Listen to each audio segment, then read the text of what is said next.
சத்தான உணவு பிரியர்கள் அனைவருக்கும் வணக்கம். நான் உங்கள் கார்த்திகா. இன்றைக்கி நம்ம வீடியோவில் குழந்தைங்களுக்கும் நமக்கும் எல்லாருக்கும் ரொம்ப பிடிச்ச ஆலு பரோட்டா தான் பார்க்க போகிறோம்.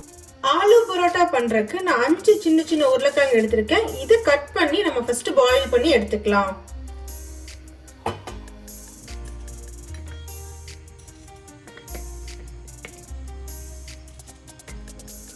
கட் பண்ண உருளைக்கிழங்கெல்லாம் சேர்த்துட்டு இதுக்கு தேவையான அளவு கொஞ்சமாக உப்பு சேர்த்துக்கிறேன்.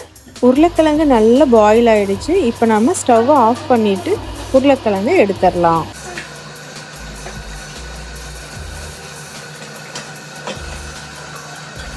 பரோட்டா பண்ணுறதுக்கு கோதுமை மாவு தான் நான் யூஸ் பண்ணுறேன். அதாவது 125 ml கப்பில் 3 கப்பு கோதுமை மாவு நான் எடுத்துக்கிறேன்.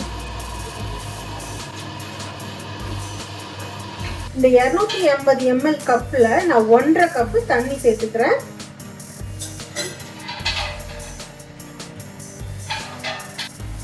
நல்லா கட்டிப்படாமல் கலக்கிக்கலாம்.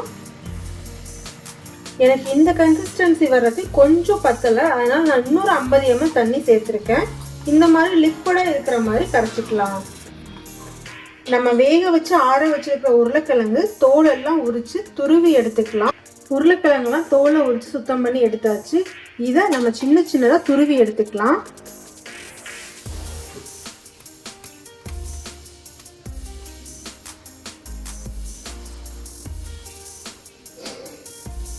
தேங்காய் நல்லா துருவி எடுத்தாச்சு.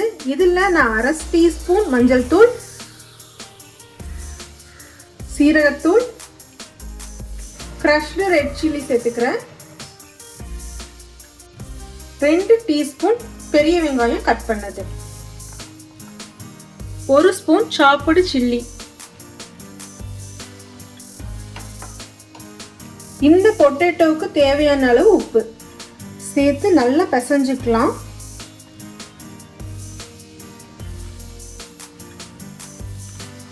நல்லா மாவு கன்சிஸ்டன்சிக்கு இந்த மாதிரி பிசைஞ்சாச்சு.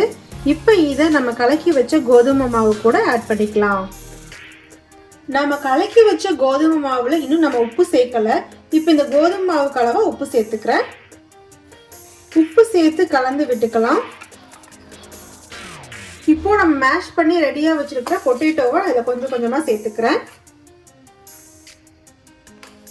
இப்போ நம்ம பிசைஞ்சு வச்ச உருளைக்கிழங்கு சேர்த்தாச்சு. இப்போ கொஞ்சோண்டு கொத்தமல்லி தழை, 2 ஸ்பூன் நான் கீ சேர்த்துக்கிறேன். சேர்த்து நல்லா மிக்ஸ் பண்ணிக்கலாம். உருளைக்கிழங்கும் கோதுமை மாவும் நல்லா சேர்ந்து கலங்கணும்.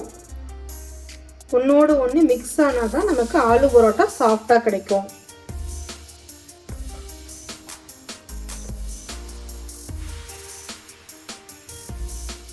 பார்த்தீங்கன்னா நம்ம கலக்கியாச்சு. ரொம்ப கட்டியா இருக்கு. இந்த டைம்ல நான் 1/2 டம்ளர் தண்ணி சேர்த்துக்கிறேன். தண்ணி சேர்த்து கலந்துக்கலாம். என்னதான் நம்ம பிளெண்டரில் வச்சு மிக்ஸ் பண்ணாலும் நம்ம கையில் மிக்ஸ் பண்ணுற மாதிரி வரலங்க. நான் கையில் வச்சு மிக்ஸ் பண்ணிட்டேன். இந்த பதத்தில் இருக்குது மாவு. இந்த கன்சிஸ்டன்சியில் கரைச்சி எடுத்துக்கலாம். இப்போ நம்ம ஆலு பரோட்டா செய்யறதுக்கு நான் தவாவை அடுப்பில் வச்சுருக்கேன். தவா சூடாகிடுச்சா செக் பண்ணிக்கலாம். சூடாகிடுச்சு. ஒரு கரண்டி மாவு எடுத்து யூஸ்வலாக நம்ம ஊத்தாப்பம் ஊற்றுற மாதிரி ஊற்றிக்கலாம். சுற்றி கொஞ்சமாக நான் எண்ணெய் சேர்த்துக்கிறேன்.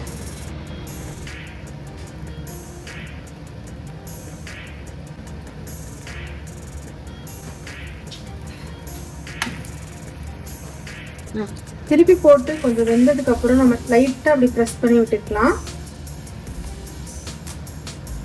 நல்லா ஒரு காட்டன் துணியாக எடுத்துக்கோங்க.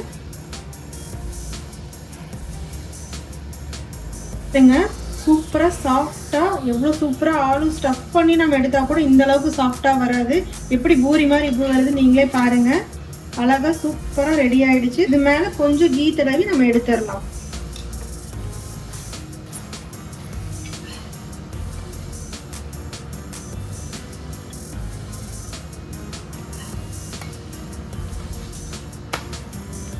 சூப்பரான சாஃப்டான ஆலு பரோட்டா ரெடி ஆகிடுச்சு. இதை நீங்களும் ட்ரை பண்ணி பார்த்துட்டு உங்கள் வேல்யூபிள் கமெண்ட்ஸை எங்களுக்கு சென்ட் பண்ணுங்கள்.